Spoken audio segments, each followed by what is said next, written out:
So hi guys, we're here in Bohol. So it's our second day in here. Andito kami nagstay ngayon sa Nautilos. Nautilos ba yan? Nautilos Hostel. Which is medyo malayo siya sa Alona Beach. So mamaya itutur ko kayo sa accommodation namin. Bali ang stay lang namin dito is 2 nights. And tomorrow, so later is our second night. And tomorrow morning, we're going to Anda. We don't have much plan talaga dito sa Panglao kasi nga 2 nights lang kami. So bali 1 day lang kami and 2 nights. And tomorrow nga pupunta kami sa Anda, which is doon kami mag-stay na medyo matagal. We still have 7 days. So I think doon namin siya uubusin sa Anda. Kasi dito sa Panglao, I think not much naman na for us kasi nanggaling na rin kami dito before. Mamaya pala i-tour ko kayo dito sa pinagstayhan namin. Actually, ang ganda ng hostel na to kasi tahimik siya despite sa sobrang ingay na ng Panglao ngayon kasi sobrang dami na ng tao. So, mafe-feel mo pa rin talaga sa hostel na to na you are in the province. So, yun yung hinahanap namin sa trip na to. Ngayon, pupunta na kami sa labas.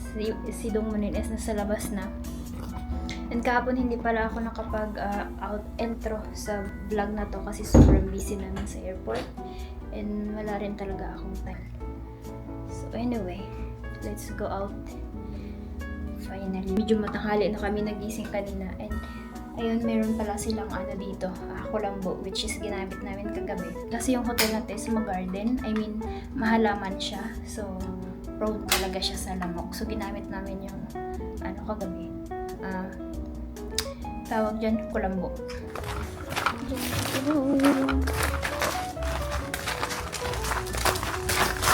Let's go outside.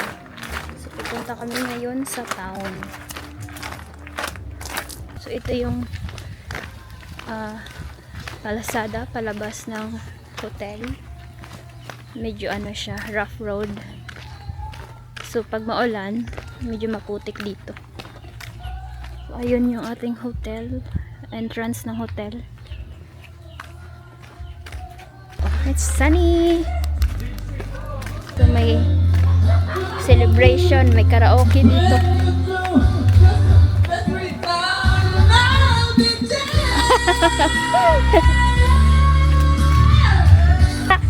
The effort. So, nagsuot tayo ng bucket hat kasi init. Saan other? Tika, magpili muna tayo ng sunglasses. Kinakalimutan ko magdala ng sunglasses. So, magkano ba ito? This white one is nice.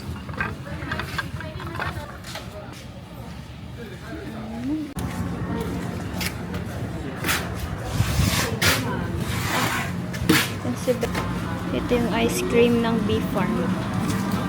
So yesterday nagpaplano kaming pumunta ng Bee Farm para sa ice cream nila. So hindi namin alam na mayroon pala dito sa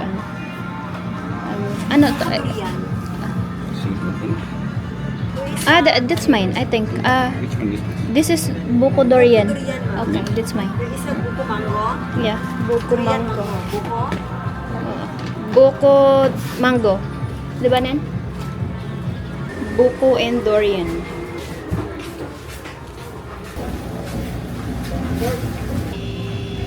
So we got buko and durian. So, nandito tayo sa Alona Beach. Sobrang dami nang nagbago since Nagpasilong muna tayo kay Umpalong.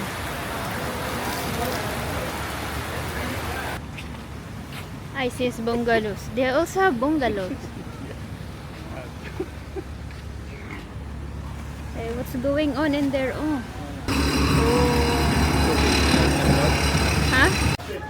This is a lot healthier for him. Clearly, he's a 170-pound champion. Clearly, he just dominated Jack Della Maddalena, who was the champ. Fulfilled and happy in this new life that have to stare death in the face of I felt as though when you got the side, when you got the half guard, that's going to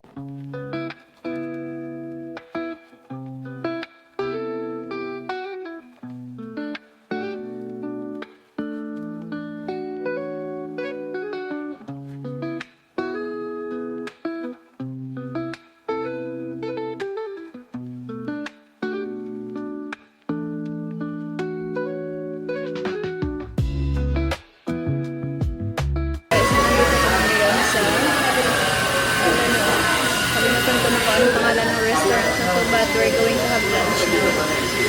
So, nag-order kami ng shrimp at saka ng baboy.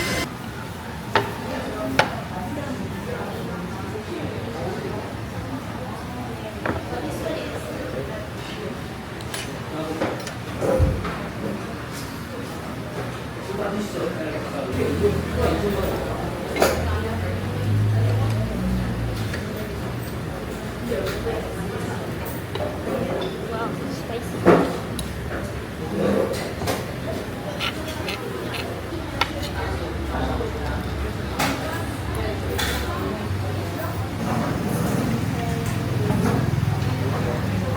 Thank you.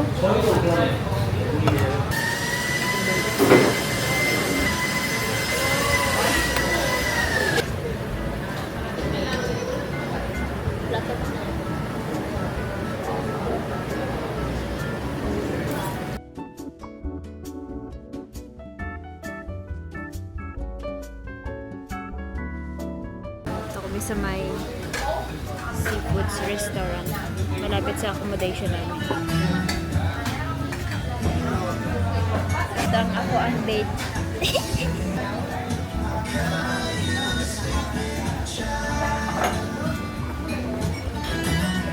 Ay, painting dito ang ganda.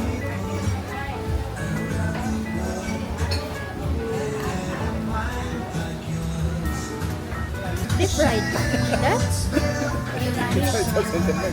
kamay.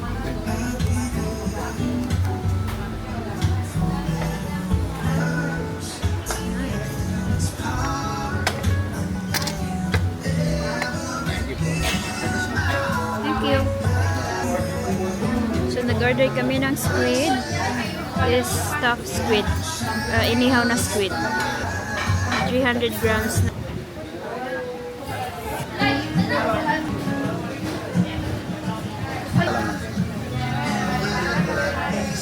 Tatlo?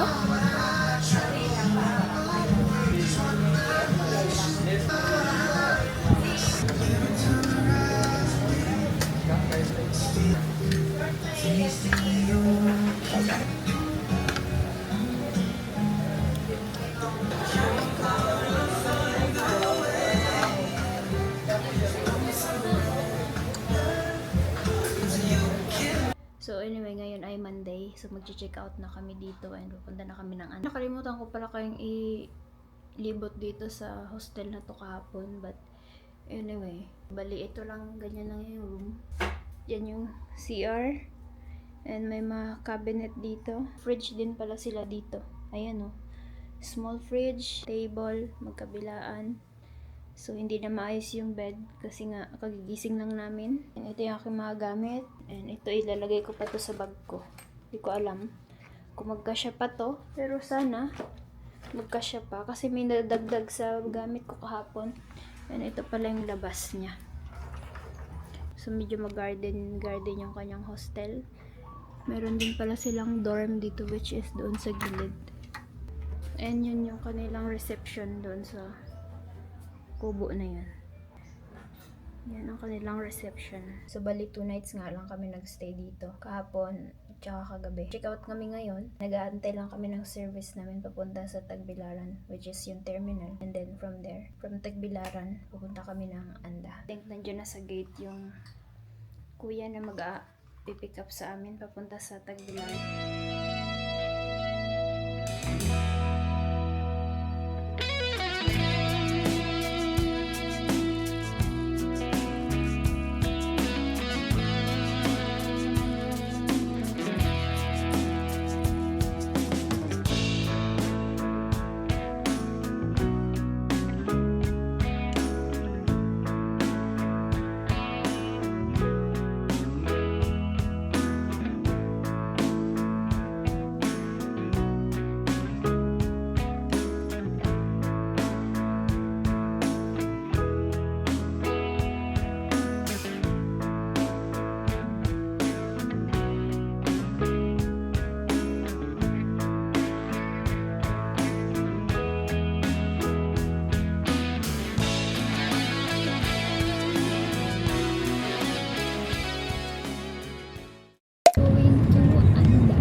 3:30 until 11. Uh-huh. And then straight in here is free breakfast. Yeah, 3:30 p.m. Okay, okay.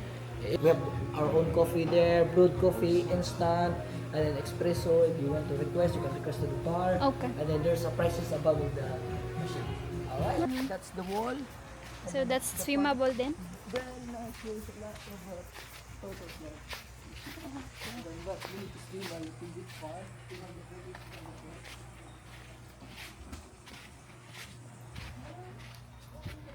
Hello.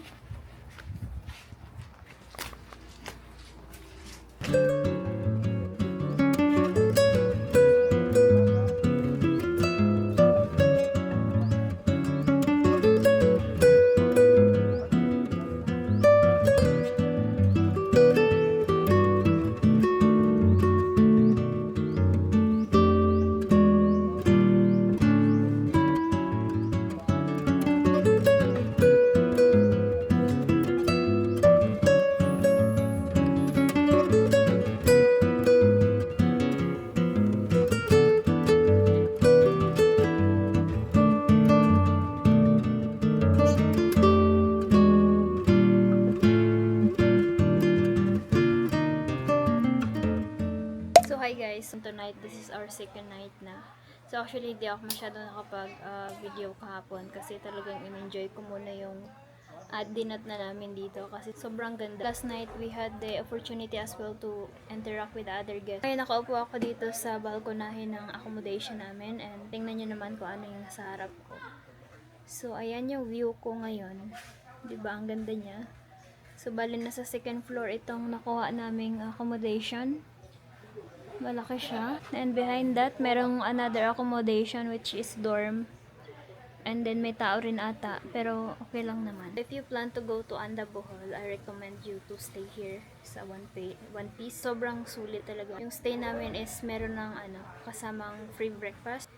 So sulit na rin talaga yung binayad namin. Sa view pa lang, talagang sulit na. Sobrang nami-miss ko yung ganitong vibe sa probinsya. Tulad niyan, kahapon na, mga alas 4 na nga yata ngayon ng hapon. Nagsisiga sila ng mga patay na dahon sa likod.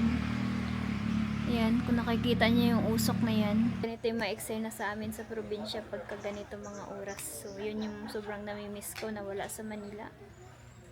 Pupuntahan kasi Dongmunin sa baba. Nakalimutan ko yung tubig ko dito sa loob ng room namin. But anyway, ito pala yung room na nakuha namin. Sobrang laki niya. Sobrang laki ng bed. Magulo na to kasi natulugan na namin kagabi. Mga gamit namin dyan. May lalagyan na ng mga gamit dito. Yung mga gamit ko. And may helmet dyan. Kasi nag-rent kami ng motorbike kanina. Yun yung mga another cabinet dito. So yung unan, aywan ko kung para saan yung unan na dyan. And ito yung mga sunscreen namin, gamit ni Dongmunin. And yung gamit ko dito ng mga sunscreen din. And dito naman yung CR. So ito yung CR niya. Malaki din yung CR niya ha. Sobrang laki ng CR nito. Ayan. Pinagbihisan ko kahapon kasi naligo nga kami ng dagat. And ito yung kanyang CR. Sink niya is kulay green. Laki ng CR nila. And dito yung kanyang pintuan palabas. Then paglabas mo, ayan yung view. Ito yung balcony. So dito tayo nakaupo kanina.